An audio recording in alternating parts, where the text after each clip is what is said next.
gotta know that nothing lasts forever.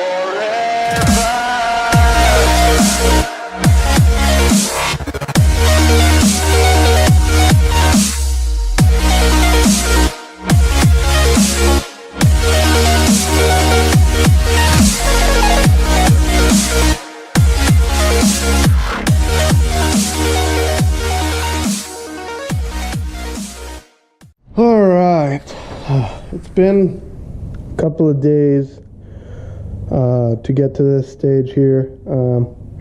Kind of just didn't film too much because, I mean, it's just been taking bolts off, but got the head off over there. Got the head off over there, and the turbo's over there.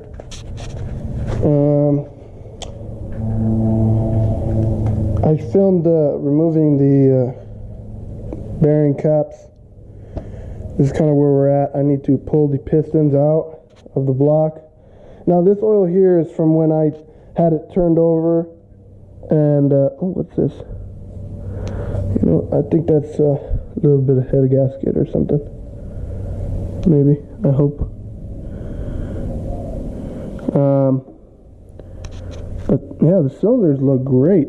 In my opinion, they got cross hatching still in them. At least this one here and that one. All of them look really good. The only thing I could think of that would have caused it was not enough oil and frequent changes by the previous owner for the bearings to kind of crap out on me.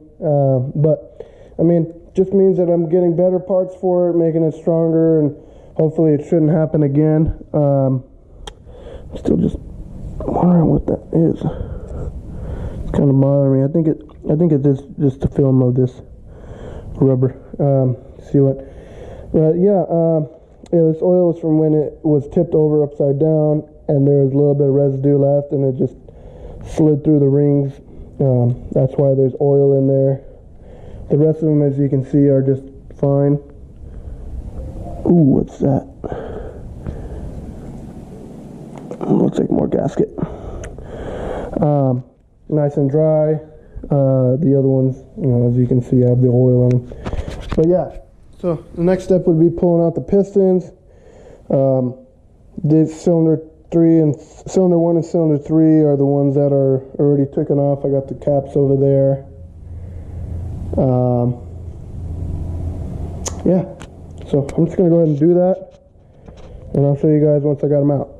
Alright, well, I got all the pistons out. As you can see, cylinder 1 and cylinder 3 are the ones that are bad. You got the coloring, everything else. I mean, obviously had shavings flowing through it, but the other ones aren't the ones that, you know, got the rod knock. Cylinder bores, it's kind of sketchy. I mean, they still have cross hatching. I don't know if you can see that on the sides, but it looks like they have a little bit of piston slap on both sides of the bores.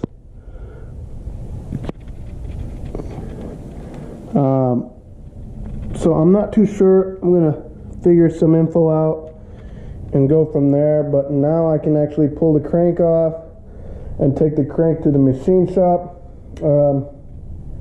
I don't know if I said earlier, but I have ordered some rods. They're H-beam rods, and I am going to hopefully still be able to use these OEM pistons. They don't look too bad. I'll probably just clean them really good, and hopefully reuse them with the new rods and bearings, and go from there. I don't know if I explained the reason that I took so long to get the head off was for that bolt right there. It just stripped out because they make them Allen style, and it's not really the best style. So I ended up having to drill it so it's huge, and then just hammer in a smaller, well, it was smaller than the hole. Hammer in a miniature extension, just bash it in there. And then with that, I luckily got it out. But yeah. We've taken out the crank and 90% of the accessories. Well, I call them accessories, but they're part of the components that sit at the front of the engine. Just need to take off the oil system to the filter. I got the crank over here. Crank bearings are not good either. They should not look like that. Yeah, I think I just need to get the rest of the system off, the cooling and the oil, and the block should be good, I believe, to take to get cleaned up. I'm going to take it to get cleaned up so that it's basically like a new block.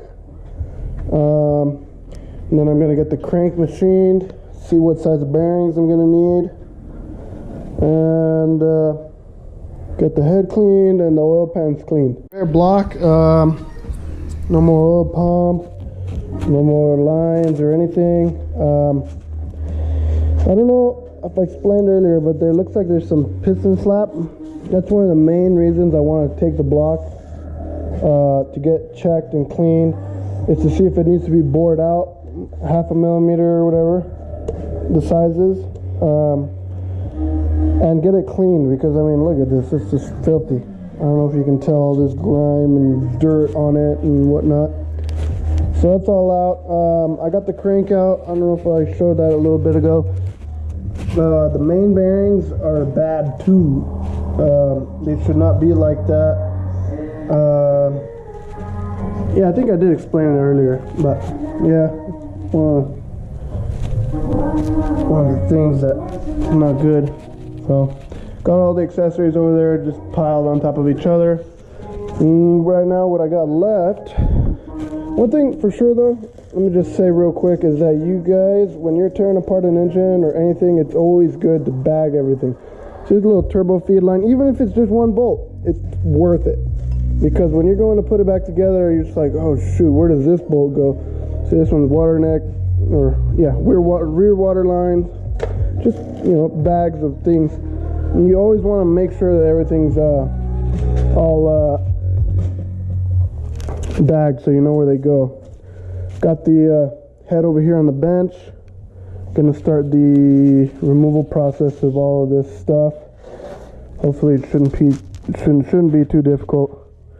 Just gotta take off these bolts here, there, basically all along the head. Take off these lift points, coil packs, and rear water line. And I'll take this to get clean too, because for the reason, I don't know if I explained, there was a stud that I stripped out, and I finally got it out, but I drilled it so much, and the way I got it out is basically I got a little shorty extension and just hammered it in, and like that I was able to remove it. But that was after, you know, about an hour of drilling into it, so I got tons of shavings in there, and that's no bueno. And I don't want those getting everywhere. So yeah, I'm just gonna start tearing apart this, and yeah. So I went ahead and I took the block and the head and the crank, yeah, the crank's done, to the machine shop. Forgot the camera, so I couldn't record myself going over there. I ended up going to Vegas. But now I'm going to start disassembling the pistons, so I can get them cleaned up and nice and ready for reassembly when I get the parts back from the machine shop.